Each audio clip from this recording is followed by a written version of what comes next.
اندھوں کی بستی۔ جیسے چنگڑ بستی میں رہنے والا کوئی شخص خود کو چنگڑ نہیں سمجھتا، اسی طرح اندھوں کی بستی میں رہنے والے خود کو اندھے نہیں مانتے۔ مگر سچ یہ ہے کہ ایسی بستیاں ہوتی ہیں بستیاں۔ اندھے نہ صرف ایسی بستیوں میں بستے ہیں بلکہ کسی بینا کو اپنی بستی میں بسنے نہیں دیتے۔ کوئی اتفاق سے زبردستی بس جائے تو اس کی بینائی کے معترف نہیں ہوتے بلکہ اسے اندھا کہتے ہیں۔ کہتے ہیں ایسے ہی اندھوں کی ایک بستی میں ایک بار ہاتھی آ گیا۔ بستی میں کھلبلی مچ گئی۔ پہلے کبھی وہاں ایسا نہ ہوا تھا۔ بونوں کی بستی میں صدیوں سے بونے ہی بستے آئے تھے۔ یہ تو انہونی تھی، ہو گئی، اللہ جانے کیوں ہو گئی۔ انہونیوں کا کوئی جواز تھوڑی ہوتا، کوئی وضاحت نہیں ہوتی، یہ تو واقعہ تھا، ہو گیا۔ بستی کے سارے مکین ہاتھی کو دیکھنے گھروں سے باہر آ گئے۔ ان کے دیکھنے کا انداز الگ تھا۔ چونکہ آنکھوں میں دیکھنے کی روشنی نہیں تھی، اس لیے انہوں نے ہر شے کو ہاتھوں سے دیکھنے کی عادت پال لی تھی۔ وہ چیز کو ٹٹول کے تول کے دیکھا کرتے تھے۔ ہاتھ لگا لگا کے ہاتھی دیکھنے لگے۔ کسی کا ہاتھ ہاتھی کی ٹانگ کو لگا، وہ سمجھ بیٹھا یہ تو ستون ہے۔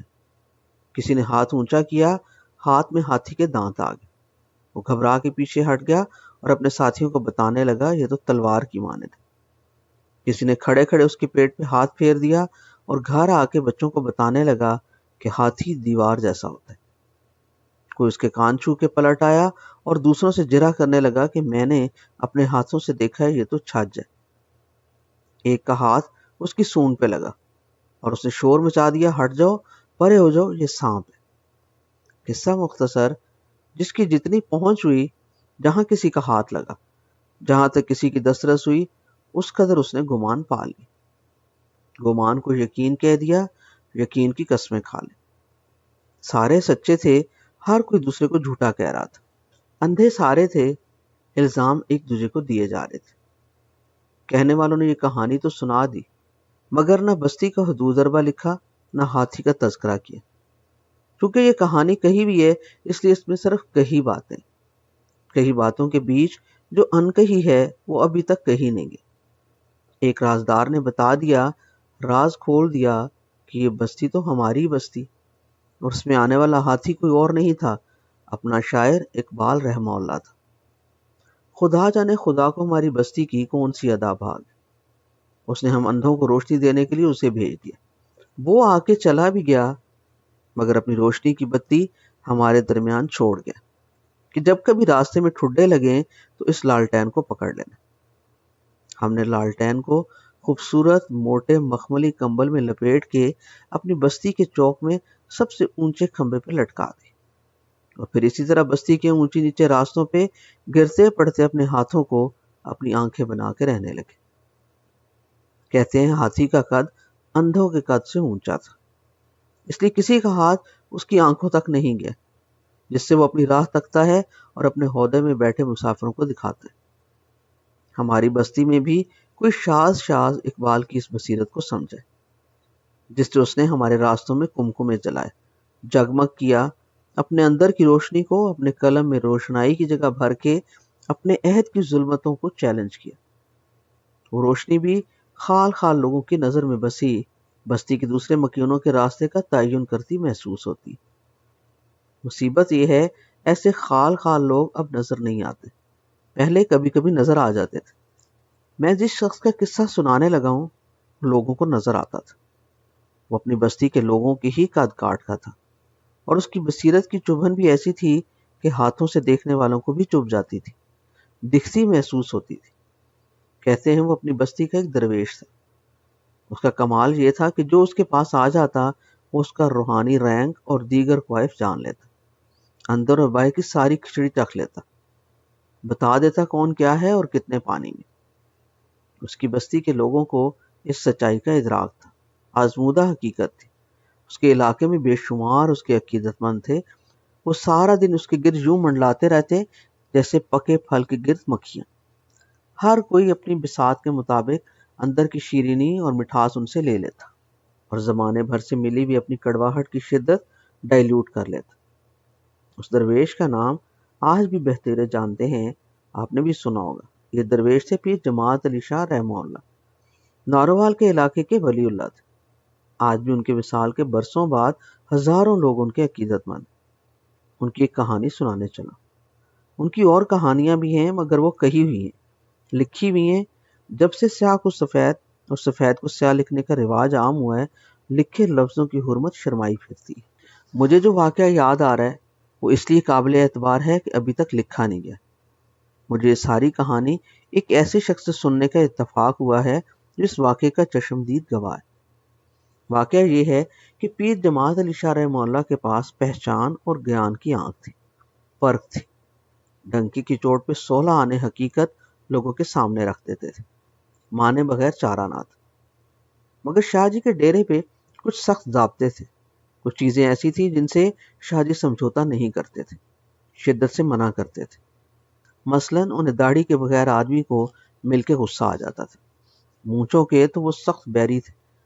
کوئی چیز شریعت سے ذرا 2 سوتر بھی اوپر نیچے ہوتی تو شاہ جی کا پارا چڑھ جاتا. انگریزی کوٹ ٹائی پتلون تک کو ناپسند فرماتے تھے. حقہ, چلم, سگریٹ, سگار سب سے شدید نفرت تھی. مجال ہے جو ان کے ڈیرے کے قریب کوئی تمباکو کا کش لے لے. شاہ جی کے پاس ایک گھوڑی تھی. ان کے چیلے اس کی سیوا میں لگے رہتے. سارا دن اس کی مالش, چمپئی اور کھرکھری کرتے رہتے. وہ گھوڑی بھی شاہ جی کے علاوہ کسی کو قریب نہ پھٹکنے دیتی تھی, مکھی نہیں بیٹھنے دیتی تھی. اس گھوڑی پہ شاہ جی کے علاوہ کوئی سواری نہیں کر سکتا تھا. ایک قانون تھا. ڈیرے کے سب لوگ اس قانون سے واقف تھے. ڈیرے پہ شاہ جی کی مسند خاص بھی دوسروں سے الگ تھی. کوئی شاہ جی کے ڈیرے پر آ کر ان کی نشست پر بیٹھنے کا تصور نہیں کر سکتا تھا.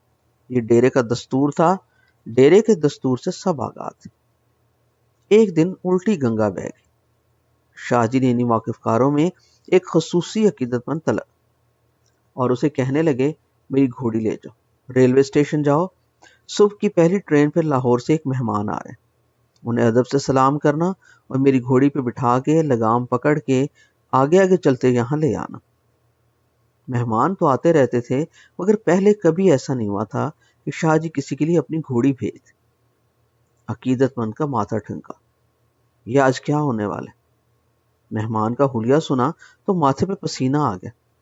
ریلوے اسٹیشن پہ صبح کی پہلی گاڑی رکی. ایک کوٹ سوٹ اور نیکٹائی میں ملبوس آدمی اترا. شاہ جی نے یہی حلیہ بتایا تھا. اس کی بڑی بڑی مونچھیں تھیں اور ہاتھ میں سگار تھا. عقیدت مند نے جا کے سلام کر دیا اور شاہ جی کے حکم کے مطابق اسے گھوڑی پہ بٹھا کے ڈیرے کی طرف چل پڑا. اس کی عقل غوطے کھا رہی تھی, یہ ماجرا کیا ہے؟ شاہ جی کی گھوڑی اور سوار کی نہ داڑھی, نہ خط, نہ جبہ, نہ چولا, نہ قبا, نہ دستار, نہ آنکھوں میں سرما, نہ ہاتھ میں تسبیح, نہ چہرے پہ تفاخر. اوپر سے انگریزی لباس, سر سے پاؤں تک اور ہاتھ میں تمباکو. ڈیرے کے قریب پہنچا تو دیکھا شاہ جی ڈیرے کے باہر نلکے کے چوبچے پہ بیٹھے. تہمت گھٹنوں سے اوپر ہے. ایک حقہ لے کر خود اسے تازہ کر رہے. پاس ہی آگ جل رہی. حقہ تازہ کر کے شاہ جی نے چلم بھری. اتنے میں سواری آ گئی. سوار کو دیکھتے ہی شاہ جی ننگے سر ننگے پاؤں استقبال کے لیے بھاگے. سوار کے پاؤں رکابوں میں انگریزی جوتوں میں پڑے تھے. شاہ جی نے سوار کے پیروں کو پکڑ کے سواری سے اتارا, ہاتھ اٹھا کے سلام کیا اور گردن جھکا کے ادب سے دوہرے ہوئے مہمان کے بائیں طرف ایک قدم پیچھے چلتے ہوئے اپنی مسند خاص کو اپنے ہاتھ سے صاف کر کے اس پہ اسے بٹھا دی اور خود ایک طرف نیچے زمین پہ بیٹھ گئے. نیاز مندی سے سر جھکا کے لاہور سے آئے مہمان سے باتیں کرنے لگے. حقہ اٹھا کے مہمان کے قریب رکھ دیا. باتیں کرتے وہ حقے کے نیچے والے حصے پر پیار سے ہاتھ پھیرتے جاتے. شاہ جی کے عقیدت مندوں کے ہاتھوں کے طوطے اڑ گئے.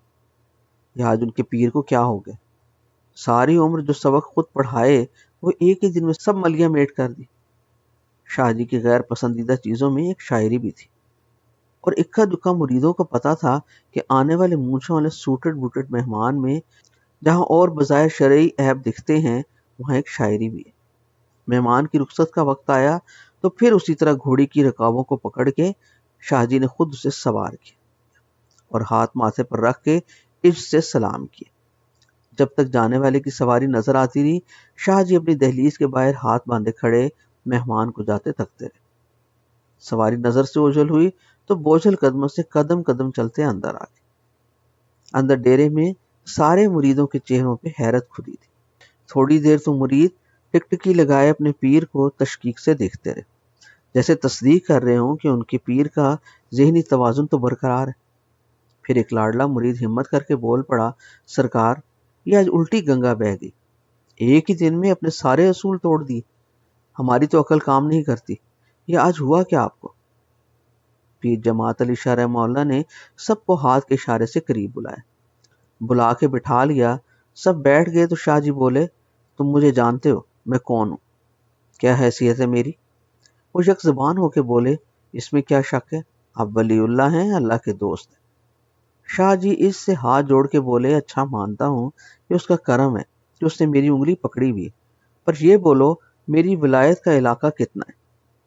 تھوڑی دیر تک سب چپ رہے اور خاموشی کمرے میں سناٹے کی طرح گونجتی رہی۔ پھر شاہ جی کی آواز ابھری، دیکھو میرے پیارو، سچی بات ہے، ولایت ہے، علاقہ بھی ہے، مگر کتنا؟ یہی نا 10-20 گاؤں، ایک تحصیل، بڑا تیر مار لو پورا ضلع کہہ دو، بس، واللہ بس۔ مگر جانتے ہو آج آنے والا مہمان کون تھا؟ ہاں جی پتہ ہے، ایک بولا، وہ شاعر ہے، اقبال۔ شاہ جی تھوڑی دیر چپ رہے، پھر بولے، میری ولایت کی نشانی کیا دیکھی ہے تم نے؟ آپ تو جی اندر اور باہر سے بندے کو دیکھ لیتے ہیں، آپ کی نظر سے کچھ اولا نہیں ہے، سب دکھتا ہے آپ کو۔ ایک عقیدت مند نے بڑی عقیدت سے کہہ دیا، چلو شکر ہے تم یہ مانتے ہو، اس میں نام ماننے کی تو بات ہی نہیں ہے۔ ایک آواز ہے، یہ تو آزمودہ ہے، ہم نے 1000 بار آزمایا ہے۔ کوئی پیچھے سے بولا، تو میرے چند آج کیوں بے صبرے ہو رہے ہو؟ شاہ جی کہنے لگے، تمہیں تو وہ شاعر دکھتا ہے، اس کی مونچھیں نظر آتی، اس کے کوٹ پتلون پہ تمہاری نظر ہے، اس کا حقہ دکھائی دیتا ہے تمہیں۔ یہ کسی کو نہیں پتا وہ ہے کون، کام کیا ملا ہوا ہے اس کو، ڈیوٹی کیا لگی ہے اس کی، اور کہاں کہاں لگی ہے ڈیوٹی، ڈیوٹی میں ملنا کن کن کو پڑتا ہے، فرانس، لندن اور برلن میں کیسے اس کا پرچار کرنا پڑتا ہے جانتے ہو؟ ڈیوٹی لگانے والی ہستی کون ہے، پتہ ہے کسی کو؟ بولو۔ سب چپ۔ بولو، کچھ جانتا ہے اس کا مقام کیا ہے، مرتبہ کیا ہے اس کا؟ وہ عقل کے اندھو، شاہ جی کی آواز پھر بلند ہوگی، میری حد تو 10 گاؤں ادھر اور 10 گاؤں ادھر جا کے ختم ہو جاتی، اور اقبال رحمہ اللہ کی ولایت کا علاقہ مشرق سے مغرب تک ہے، کلکتہ سے لندن اس سے بھی زیادہ، ایک حد سے دوسری حد تک کی حکومت ہے اس کی۔ اب بولو بتاؤ، اتنے بڑے بادشاہ کے سامنے مجھ جیسے معمولی اہلکار کو کیسے پیش آنا چاہیے تھا؟ بولو۔ بولتا کون؟ اندھوں کی بستی میں کوئی ایک آدھی آنکھوں والا تھا، وقت گزر گیا، آنکھوں والے بھی گزر گئے، کوئی ہے بھی تو ہم اندھوں کو کیسے دکھے جنہوں نے اپنے ہاتھوں کو آنکھ کا درجہ دے رکھا ہے؟ ہاتھ تو بڑا عیار ہے، وہ تو اس وقت مانتا ہے جب کچھ اس کے ہاتھ لگے، ورنہ وہ صاف انکاری ہے۔ یہ تو ہاتھ کی پکڑ کا زمانہ تھا، بڑے بڑے بادشاہ اور ان کی بادشاہیاں آج نئے رنگ سے پرکھی جاتی، رنگ اور آہنگ کوٹھوں سے اتر کے گھر گھر بج رہا ہے، نئی قدریں جنم لے چکی ہیں، رائج الوقت سکہ وقت کا باپ بن گیا، پاپ آج ہر جوان آنکھ میں اچھلتا ہے، چھینٹے اڑاتا ہے، گیلے رنگ پر ایک خواب جگاتا ہے، اور رنگ پچکاری چھوڑتی رنگین اپسراؤں کو تعبیر کہتا ہے۔ تعبیر خود آنکھ کے تاروں سے اپنے خواب بنتی ہیں، انہی تاروں سے بادشاہیاں چل رہی، بادشاہت کی پہچان دربار کے مغنی ہیں، آج اکبر اعظم تان سین کے نام سے جانا جاتا ہے، انارکلی جہانگیر کی پہچان ہے۔ آج ہی کے دنوں کی بات ہے، اسلام آباد کے ایک مہنگے ہوٹل کا قصہ ہے۔ اس ہوٹل میں ہمیں اکرم ذکی چائے پلانے لے گئے۔ اکرم ذکی نے دنیا بھر کی کیتلیوں میں چائے پی، ہمیں اس کی پرکھ پر کوئی شک نہیں تھا، چلے گئے۔ ہم 4-5 لوگ تھے، 2 خواتین تھیں، 3 مرد تھے۔ اکرم ذکی اور میرے علاوہ تیسرا ہمارا ساتھی مغربی دنیا کا ایک معروف سائنسدان تھا، اس کا شعبہ روبوٹ سازی تھی، کہتے ہیں اپنے بر اعظم میں اس سے بڑا روبوٹ بنانے والا کوئی نہیں۔ اس کا نام تھا جیمز۔ اتفاق کی بات ہے جیمز ہمارے ساتھ بیٹھی بیگم سرفراز اقبال کا داماد بھی تھا۔ ہماری خوش نصیبی کہ جیمز کو اردو نہیں آتی تھی،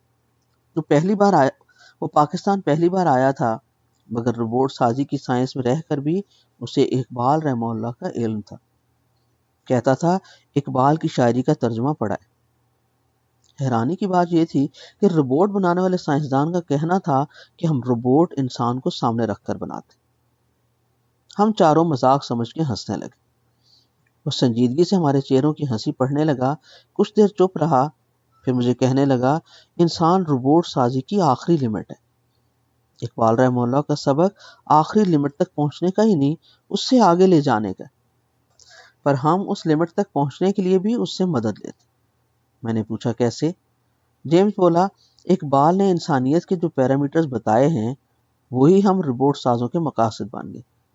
ہماری سمجھ میں جیمز کی باتیں نہیں آئیں۔ حیرانی والی بات یہ پتہ چلی کہ جیمز اقبال رحمہ اللہ کو پڑھ کے مسلمان ہوئے۔ میں نے پاس بیٹھی اقبال کی بیٹی مینا کی طرف اشارہ کر کے مذاق میں پوچھا، جیمز تمہیں اسی روبوٹ نے مسلمان کیے؟ مینا ہنسنے لگی، باقی سب بھی مسکرانے لگے۔ جیمز بہت کم ہنستا تھا۔ اس نے پھر اسی طرح سنجیدگی سے ہم چاروں کے چہروں کی طرف دیکھا اور پھر ٹھہر ٹھہر کے کہنے لگا، کسی حد تک یس آپ کہہ سکتے ہیں، اس کا ہاتھ ہے مجھے مسلمان ہونے میں، مگر ٹو بی ویری آنیسٹ اس کا اپنا کوئی کمال نہیں تھا۔ اس نے یہ مہربانی کی تھی کہ مجھے کلام اقبال کا انگریزی ترجمہ تحفے میں دیا تھا۔ ہم ہنسنے لگے۔ میں نے پڑھا، جیمز اطمینان سے بولا، اکرم ذکی فارن سروس کا پرانا نباز ہے۔ اس کی مہکمانہ حس چونک رہی تھی۔ بولا پھر، آئی واز امیزڈ۔ جیمز ہاتھ نچا کے بولا۔ کیوں؟ اکرم ذکی نے حیرانی سے اس کے قریب ہو کے پوچھا۔ اسے جیمز کی باتوں سے اچنبھا ہو رہا تھا۔ وہ دل میں سوچ رہا تھا کہ اس کے محکمے میں تو پڑھے لکھے لوگ اقبال کو آؤٹ ڈیٹڈ سمجھتے ہیں۔ یہ تو ڈر کے مارے خود کسی کو اپنے یاد کیے اقبال رحمہ اللہ کے شعر نہ سناتا تھا کہ لوگ کہیں گے دیکھو فارن سروس کا سربراہ کس قدر جاہل ہے۔ وہ پریشان ہو گیا کہ یہ فارنر سائنسدان کس طرح دن دہاڑے ہماری ڈومین کو ٹریس پاس کر رہے، ہمارے کانسیپٹ خراب کر رہے۔ امیزڈ ہونے والی کیا بات تھی؟ میں نے پوچھا۔ کیا کہوں، لمبی بات ہے، آپ کو کمپیوٹر اور روبوٹ میکینک پہ پورا لیکچر دینا پڑے گا، پھر شاید کہہ سکوں۔ جیمز نے انگریزوں والی بڑی نستعلیق انگریزی میں بات کر کے ہاتھ ادھر ادھر ہلائے اور کچھ لمحے کچھ نہ کہتے ہوئے ہاتھوں کو یوں ہی خلا میں کھلے چھوڑ کے جان چھڑا لی۔ بیگم سرفراز اقبال ایک دم سے جوش میں آ کے بیچ میں بول پڑی۔ اسے خطرہ تھا کہ واقعی جیمز روبوٹ بنانے پہ تقریر نہ شروع کر دی۔ مجھے کہنے لگی، بیلے چھڑ روبوٹ نو اینو پوچھ فیض دنا نے سنے۔ اکرم ذکی کی آنکھیں چمکی۔ بولی نا بیلا، اینا پوچھی، ورنہ انہوں یوسف زلیخا دی ساری کہانی سنانی پڑے گی۔ اس کا اشارہ سرفراز اقبال کی فیض احمد فیض سے برس ہا برس کی دوستی کے بعد لکھی کتاب دامن یوسف کی طرف تھا۔ کچھ دیر ہم جیمز سے کوئی بات کیے بغیر خود ہی ہنستے بولتے رہے۔ ہمارے ساتھ ہوٹل کا ایک میوزیشین پیانو پہ بیٹھا سریلی دھنیں بجا رہا تھا۔ بیگم سرفراز مجھے کونی مار کے بولی، اسے کہو فیض کی کوئی غزل سنائے۔ میں نے کہا، میری بات پتہ نہیں یہ مانے نہ مانے، آپ اکرم ذکی کو کہیں، بڑے آدمی ہیں، اوپر سے لہیم شہیم ہے، وہ مان لے گا۔ اکرم ذکی نے کہکا لگایا اور بولے، بیلا اس نے تیری اور میری کسی کی نہیں مانی، بیگم صاحبہ خود اٹھ کے بولیں تو مان لے گا، کیونکہ ان کی بات تو فیض صاحب بھی نہیں ٹالتے تھے۔ بیگم سرفراز جی کھول کے ہنسنے لگیں، ہنستے ہنستے دوری ہو گئی، جیسے فیض صاحب سے کہیں کوئی فرمائش یاد آ گئی۔ ہنستے ہنستے پھر اپنی نشست سے اٹھی، اپنے بال درست کیے، اپنے سراپا کا سر سے پاؤں تک ایک بار تیزی سے جائزہ لیا۔ ہم سب کی طرف ہنس کے دیکھا، آنکھوں میں کہا، لو دیکھو میں حملہ آور ہونے لگی۔ پیانو بجانے والا بھی ہماری باتوں سے کچھ متوجہ ہو چکا تھا۔ بیگم سرفراز نے پیانو ٹاپ کی ملائم لکڑی پہ دونوں ہاتھ پھیلا کر دونوں کونیاں ٹیک دی اور ایکسکیوز می کہہ کے پیانو بجانے والے میوزیشین کو مخاطب کیا۔ میوزیشین نے پیانو کی کسی لمبی لے پر انگلی ماری، ایک مدھم سر میں بڑے شائستہ انداز میں گردن جھکا کے بولا، یس میڈم۔ بیگم سرفراز بولی، آپ پلیز فیض صاحب کی کوئی غزل سنا دیں۔ فیض کا نام سن کے میوزیشین کے چہرے پہ ایک دم سوالیہ نشان ابھرا۔ اس نے تھوڑی سی گردن نیچے کی اور بڑے ادب سے بولا، آئی بیگ یور پارڈن میڈم۔ بیگم سرفراز نے پھر نام دہرایا، فیض احمد فیض کی کوئی غزل۔ میوزیشین کے ماتھے پہ بے شمار بال ابھرے اور وہ ذہن پہ زور ڈالتے ہوئے بولا، فیض صاحب نے کون کون سی غزل گائی؟ اوہو، گائی نہیں بھئی، لکھی ہیں۔ میں غصے سے اٹھ کے کھڑا ہو گیا۔ جناب ایک آدھ بول اگر بتا دیں تو۔ میوزیشین بولا۔ بیگم سرفراز کا چہرہ پیلا ہو گیا۔ پیانو پہ دونوں کونیاں ٹیک کے سر ان میں دے لی، پھر وہیں سر دیے دیے بولی، گلہوں میں رنگ بھرے۔ او میڈم، آپ یوں کہیں نا مہدی حسن کی غزل، ابھی سناتا ہوں۔ اور اس نے دھن چھیڑ دی، جو ہم پہ گزری سو گزری مگر شب ہجراں، ہمارے اشک تیری عاقبت سنوار چلے، گلوں میں رنگ بھرے باد نو بہار چلے۔ بیگم سرفراز اپنی نشست پہ آ کے پھر ہنسنے لگی۔ مجھے اس ہنسی کی آواز میں آنسوں کی سرسراہٹ سنائی دے رہی تھی، جیسے آنسو نکل نکل کے اندر گر رہے۔ اکرم ذکی اور میں خاموش بیٹھے تھے، اور مغرب کا روبوٹ بنانے والا سائنسدان ہم سب کی خاموشی پڑھے جا رہا تھا۔ اس کی تیز ذہین آنکھیں کہہ رہی تھیں کہ اس بار ہماری اردو پنجابی کی ساری باتیں اس کی سمجھ میں آ گئی۔ درد کی اس کیفیت سے نکلنے کے لیے میں ایک لمحے کو اکرم ذکی کی طرف جھکا اور ان کے کان میں بولا، شکر ہے ہم نے فیض صاحب کی بجائے علامہ اقبال کی کسی غزل کی فرمائش نہیں کر دی۔ اکرم ذکی بولے، ابھی کر کے دیکھ لیں۔ میوزیشین نے کہنا ہے، ابھی سنیں جناب اقبال بانو کی غزل۔ تھوڑی دیر تک ہم سب چپ ایک دوسرے کو شرمندہ شرمندہ آنکھ سے دیکھتے رہے۔ اللہ نے ہمیں اقبال دیا، ہم نے اس کی پہچان اقبال بانو کو بنا لی۔ پھر پتہ نہیں کب وہ شرمندگی بھی ہمارے درمیان سے نکل گئی اور ہم سب کہکہے لگانے لگے۔ ہمارے قریب بیٹھا ہماری زبان اور ہمارے کہکوں سے ناواقف پردیسی ہمیں ایسے تکنے لگا جیسے اندھوں کی اس بستی میں آ گیا ہو جس کے مکینوں کو اب یہ بھی بھولتا جا رہا ہو کہ یہاں کبھی ہاتھی آیا تھا۔